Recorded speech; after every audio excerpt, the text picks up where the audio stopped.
From the Ticats Audio Network, this is Ticats Today with Brayden Neville.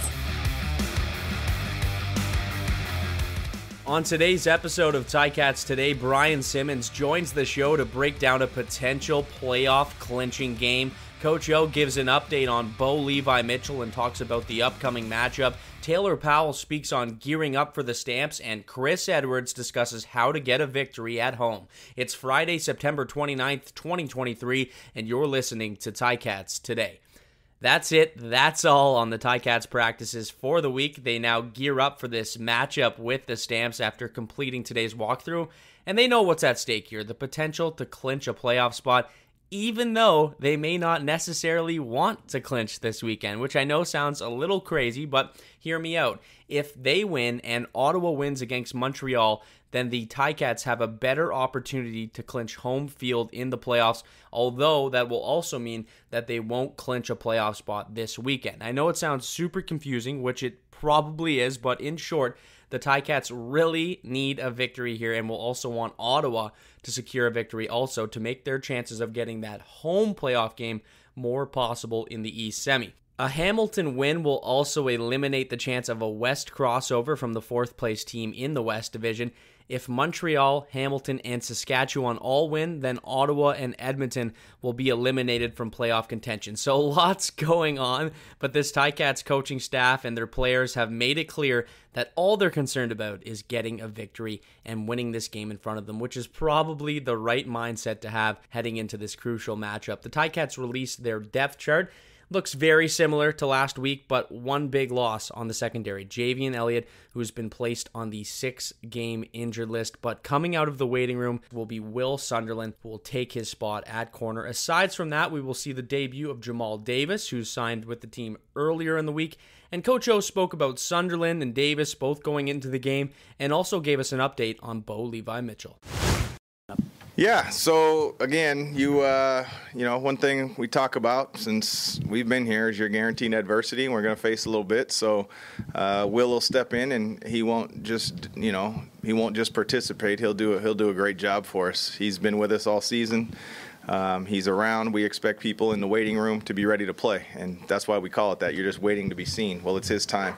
So I'm excited actually for Will. He's been working hard, and ultimately, you got to go out and perform with the lights on.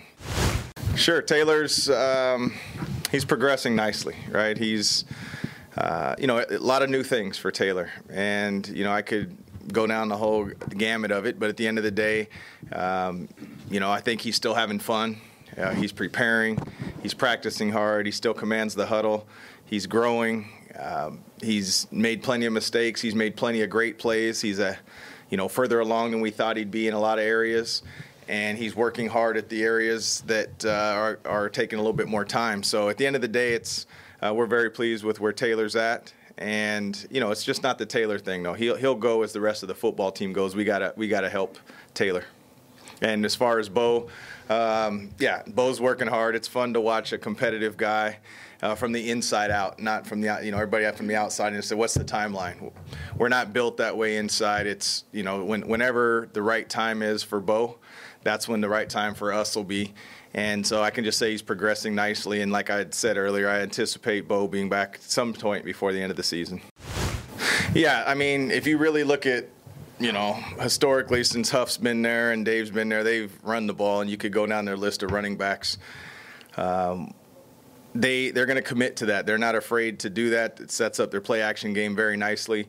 And, Jake's thrown the ball a lot, and it seems to be, I think there's reasonings why that, I don't need to go into as to why I think why. But for the most part, they're going to take what you give them. If you want to pack the box, they're going to take their shots. They got tall receivers. They're going to run down the field. They're going to pick a DB out, and they're going to go get them, and it's going to be up to us to make the play. And if you're light in the box, they're going to run it, and they got good gap schemes and things like that. So I think overall what I'm saying is they're well coached in 3 phases, and you have to play a complete game to come out on top against these guys. Back to Coach O in just a moment. As I mentioned earlier, Javian Elliott was placed on the 6-game injured list, and Coach Orlando Steinauer gave an update on his injury. Yeah, it's just one of those one of those things that just showed up on day 3, and it just, after treatment, it just didn't go well. And so not well enough to where he's obviously not going to be able to play. We wouldn't sit Javian down for that. So extremely unfortunate for him. I know he was looking forward to this game. He's done a fantastic job for us all year. So I know he's disappointed, but he'll be the number one fan of Will and our football team out there tomorrow. That was Coach O. The Ticats will give Taylor Powell his 9th start of the season, which is almost unheard of for a quarterback straight out of college in the CFL. TP will also look to secure a victory over a very hungry Calgary Stampeders team and spoke about being ready to go. It's gone really well, man. We're excited, and I think we got a good game plan. Now let's just go do it and play free. What can you say about this defense you're heading up against here? Very good. I don't think their record kind of explains how good of a defense and team they are, man. They've lost a lot of close games, So, I mean, they've beaten Toronto. They're a great team. Up front, 41's great. Rose, I think linebackers, both of them, are really instinctual players, really good football players. Secondary, 31 and 0. I think they're all good. And then Moxie and 47. We definitely have our hands full for sure. Does this game almost have that playoff feel with these final games meaning so much here? To be frank with you, I don't really know. I'm just focused on beating Calgary, to be honest with you, and trying to get a win, and whatever comes after that, it's my first time doing this, so it's whatever that entails. I think for us, the key is just going to be sticking to the game plan of what we have. Like you said, Dozier's a great player, number 3, and Judge is very good too, and always, he's leading the league in tackles. So I don't think it's going to be much about kind of avoiding what they do, just more about kind of playing on our terms and trying to just execute the game plan to the best of our ability. That was Taylor Powell. Chris Edwards is a guy who's no stranger to these big late-season pushes for the playoffs and is a leader on this Ticats defense in his first season with the team. Chris spoke about what he's seen from this Calgary offense and more. Always, they got a great coach. They got a great system over there. It's well established. They just not doing too well this year, but they still a dangerous team. So with that past game, we just trying to make it a no-fly zone. You know what I'm saying? The DB's locked in this week. Our D-line, they're going to get pressure on that quarterback, make them throw errant throws, and, we plan on getting some picks this week. With this game, it almost feels like there is heavy playoff implications here. Does it give that playoff environment almost heading into this? Oh, definitely, especially, during the practices, during the meeting rooms, we feel like we're in the playoffs right now. 1 or 2 more games we win, we in it. So, we really locked in right now. This the crucial time of the season where you got to limit your mistakes, playoff football, so. As a veteran in the room, what has your message been to players and guys who haven't necessarily been in this situation and been battling for a playoff spot in the CFL? Lock into the details because, of course, we got 4 more games left, so, but once you get to the playoffs, it's when to go home. So, right now we really got to focus on the details, the little things, because like I said, we got to limit mistakes and make sure we making our plays when they come. Back to Chris in a moment, but Chris was asked about these new guys filling into that secondary and what we've seen from them and being able to step up throughout the entirety of this season, and he had this to say. Yeah, next man up mentality. I feel like it'll make us a better team in the end, because if it do happen, at least those guys got the experience, the live bullets. They ready. So, the young boy Dex, we got Will coming in. I feel like them boys ready, from practicing, so we should be good. Oh, that's big time. You know what I'm saying? I done been in there and talked to him a couple times. He never discloses it and tells, who comes in there and talk to him. But Coach O got open arms, man. Like I said, I've been in there and talked to him a couple times. That's big time, just knowing you got a coach on your side. It's not always about football. It's about being a better man, too, helping us in our life because that's going to translate on the field, help us play better. So, I really respect and appreciate Coach O for that. If he want to say something to you, he'll wave you in, but most of the time it's just open. He'll tell you, man, come here and talk to me. About anything. What I'm saying? I won't tell the team. I won't tell them nothing, but you could come here and talk to me. So, like I said, that's big time. Yeah, definitely. And I even walk by and see some of the young guys in there. Like, not only is Coach O talk to you with the open door, but you go in there and watch film with him, too, especially him being a former DB. You go in there, sit down, watch film with him. He'll school you to the game. That was Chris Edwards. It's time I bring on Brian Simmons to break down this game. Brian, The Ticats have a chance to clinch the playoffs this weekend. However, if they clinch, it means that Montreal also won, which means that it makes it a lot more difficult to get home field in that East semi. But how important is it to secure a victory Saturday and block out all of that outside noise? Well, I can be honest and say with you, Brayden, there was a point in time in the season where we didn't know, if playoffs were possible for this team. So Yes. with that said, I think it's of the utmost importance. Like, if I was playing on this team, playoffs would have started a few weeks ago for me. So This is definitely an important game because this is why you play. You play to get a chance to win the Grey Cup, and you can't get that chance if you're not in the playoffs. Does this time of year almost feel like every game has that playoff atmosphere just because of how important these games are? Yeah, it does, because the games, they are important. And also, it's like, if you go back and look at, the past CFL Grey Cup winners, they're usually teams that are streaking into the playoffs. They have a hot streak going. They're in rhythm. It's very rare that the team wins and everyone's just like, oh, I didn't see that coming. Yeah. And that's the one thing we love about these Grey Cup playoffs is teams can have a season like the Ticats have had where they have those low points and then they have those high points and maybe your record doesn't look great going into the playoffs, but as long as you get in, there's a chance to win a Grey Cup. Oh yeah, you just need an invite to the dance, and after that, it's anybody literally has a fair shot, This upcoming game with the Stamps, it's a big one. First guy I want to talk about is James Butler. He only had 32 yards last game, 13 carries. Does he need more touches against Calgary? He does. Yes, he does, and they got to just establish him early. If you go back and look at the games that they won, it's usually it's a heavy dose of him early, whether that be running or catching the ball. But I definitely think he's a very important part of that offense. And also, they got to really try to get Tim White more involved this game as well, too, because the last game, that was the first time that I really just, in a while, I should say, that I felt like his presence wasn't really felt. Do you feel like that was maybe him getting that extra coverage against Toronto that played a big part in it? I'm sure that was somewhat of it. I also feel like TP was under some pressure. They didn't really get a lot of sacks. I don't think so. But if you look at, I haven't seen the stats for hurries and pressures, but from my eye, he just never really looked comfortable back there. Yeah, how important is it for him to put that game in the rear view and go into this game with a fresh mind and play like we've seen him play over the last several weeks? Well, Brayden, one thing I always say, the hardest thing about being a professional athlete of any sport is being consistent. Yes. It's easy to go out there and have a good game here and there, but the guys that do it every time, that's what, it's hard to do that. So with that said, a big part of that also as well is just having amnesia. And even that can be for the good plays and the bad plays. I feel like even when you're playing great, yeah, that's nice and all, but this is another game. This is a new week. So he has to look at it the same way, coming off this loss, that this is another game, it's a new week, another chance to reestablish yourself. Yeah, no, absolutely. And that's something I think Taylor is and that offense is very capable of. The Ticats made a few moves.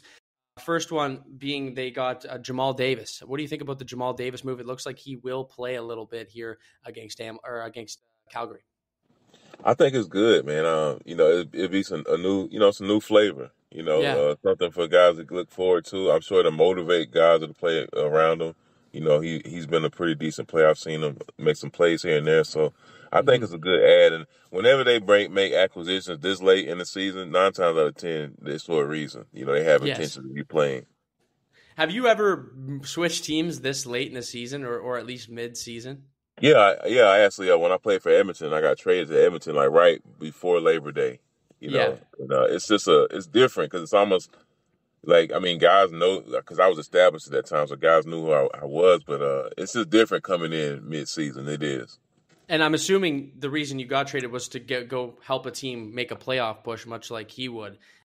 Yeah. Does it almost switch your mindset whenever you go from a team that might not have the best record to a team firmly in the mix for the playoffs? And that's not the case with Jamal Davis because he's coming from Montreal, but you know what I mean. Oh, yeah. I think it is in your mindset because, it's just another opportunity, to get there. And also, this team traded for you. So that's even much more of a positive mindset. It's like, I'm going to be a part of this pursuit of the Grey Cup.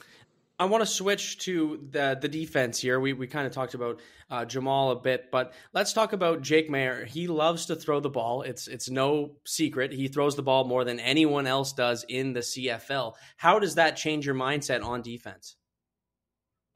Well, on defense, they know they got to be ready to cover. They know they have to mentally be prepared. And as a defensive lineman, this is the kind of game you want, And I know it's funny because this is the CFL where the pass game is dominant, but there's so many well-balanced offenses in this league. I just feel like it's not what it used to be in terms of just throw. But